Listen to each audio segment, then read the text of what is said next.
오늘 내일 많은 비가 예상됩니다. 전국에 분산될 비가 강릉 한 곳에 몰아줬으면 좋겠다, 그런 생각이 듭니다. 많이 해갈됐다고 하는데 완벽하게 가뭄이 극복되기를 바랍니다. 시청자를 가스라이팅 하지 않는 김용민 TV 김용민 브리핑 9월 24일 수요일 순서 시작하겠습니다. 자, 오늘 아침 신문들 어떤 이슈에 주목하는지 살펴볼까요? 윤석열이 우크라이나 유학생에게 윤석열 젤렌스키 장학금을 약속했지만 교육부는 사전 조율을 전혀 받은 바 없다, 이렇게 밝혔다고 합니다.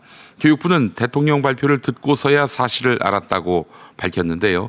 이후에 전례 없는 특별 과정이 신설돼 우크라이나 학생만을 위한 정부 초청 장학생 프로그램이 마련됐습니다. 하지만 파격적인 지원에도 불구하고 보도 자료조차 내지 않은 점은 의문을 키우고 있습니다. 급히 추진된 탓에 장학생도 제대로 채우지 못했고 3년 동안 총 135억 원이 투입됐다고 합니다. 한편 김건희 특검은 삼부토건 주가 조작 세력이 윤석열의 지원 계획을 미리 알고 악용했을 가능성을 수사하고 있습니다.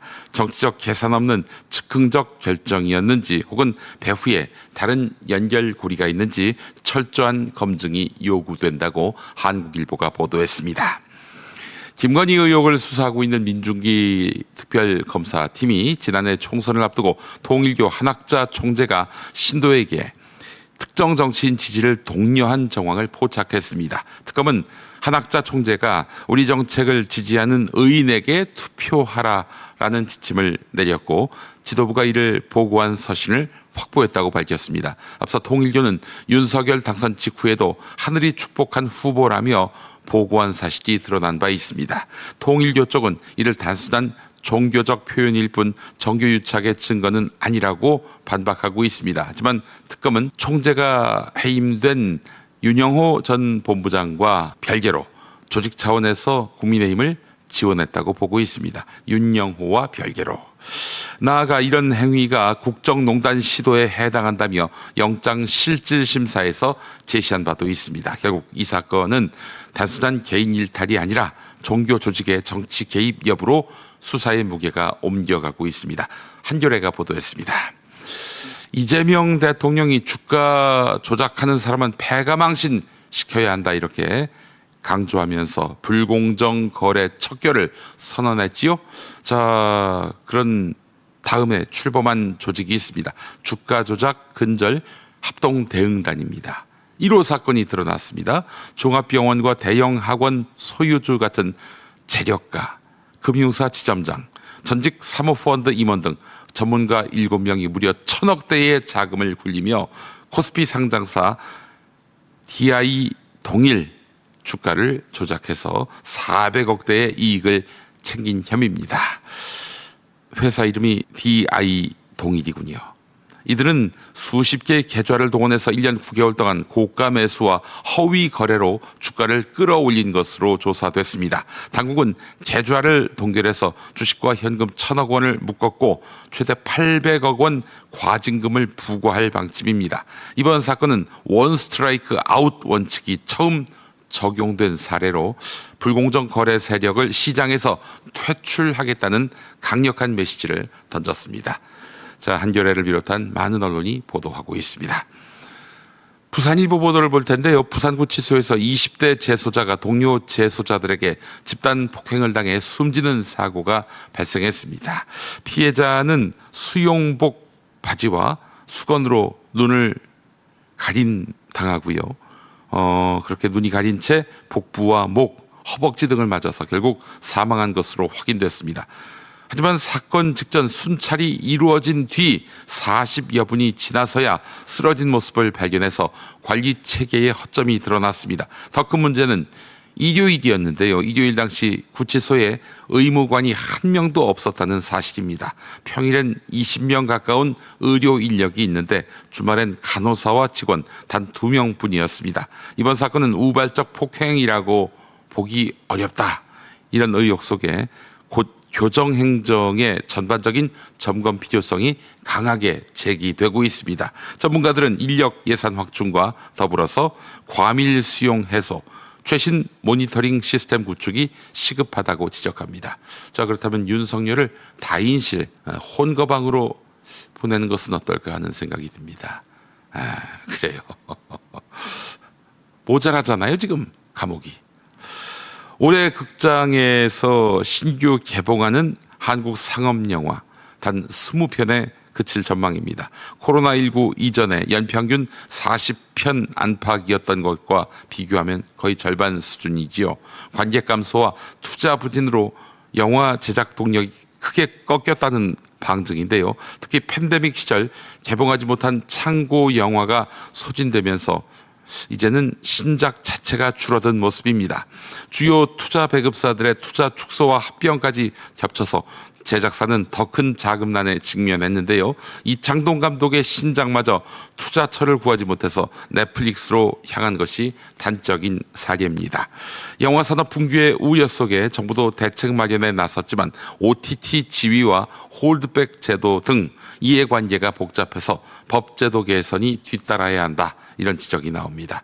전문가들은 안정적인 제작 편수 보장과 기금 확충 그리고 중예산 영화 지원이 한국 영화 생태계 유지를 위한 최소 조건이라고 강조하고 있습니다. 요즘 CGV도 문 닫고 있는 상황이라고 하죠. 그 큰 영화관이 말입니다. 여러 가지로 한국 영화 위기에 몰린 것 같습니다. 오늘 아침 신문 기사 살펴봤습니다. TV뉴스는 어떤 이슈에 주목하고 있을까요? 당연히 이재명 대통령의 유엔 연설 여기에 관심이 모여 있겠죠. 자, TV뉴스 리뷰 함께합니다. 190여 개국 정상 가운데 7번째로 유엔 총회 기조연설에 나선 이재명 대통령. 이 대통령은 민주주의가 위기에 처할 때마다 대한민국은 불굴의 저력으로 일어섰다고 말했습니다. 지난 겨울 내란의 어둠에 맞선 빛의 혁명은 유엔 정신의 빛나는 성취를 보여준 역사적 현장이었다고 강조했습니다. 유엔 총회에서 세계 시민의 등불이 될 새로운 대한민국이 국제사회에 완전히 복귀했음을 당당하게 선언합니다. 이 대통령은 유엔이 표방하는 자유와 인권, 포용과 연대의 가치를 수호하는 글로벌 책임 강국으로 역할을 다하겠다고 밝혔습니다. 유엔 총회 고위급 회기를 계기로 뉴욕에서 만난 한미일 외교장관. 회의 뒤 공동성명을 채택하고 북한의 완전한 비핵화에 대한 확고한 의지를 재확인했다고 밝혔습니다. 또 북한의 핵, 미사일에 대응하고 대북제재 체제를 유지, 강화할 필요성도 강조했습니다. 북한이 최근 비핵화 포기를 조건으로 북미 대화 가능성을 내비친 상황에서 한미일이 한 목소리로 비핵화 목표를 재확인한 겁니다. 아직 북미 정상회담에 대한 구체적인 논의가 진행되지도 않은 상태에서 기본 원칙을 바꿀 이유는 없다고 봅니다. 다만 외교부는 보도자료에 이 부분을 북한이 아닌 한반도 비핵화라고 썼는데 북한을 자극하지 않으려는 의중이 반영된 거란 해석도 나옵니다.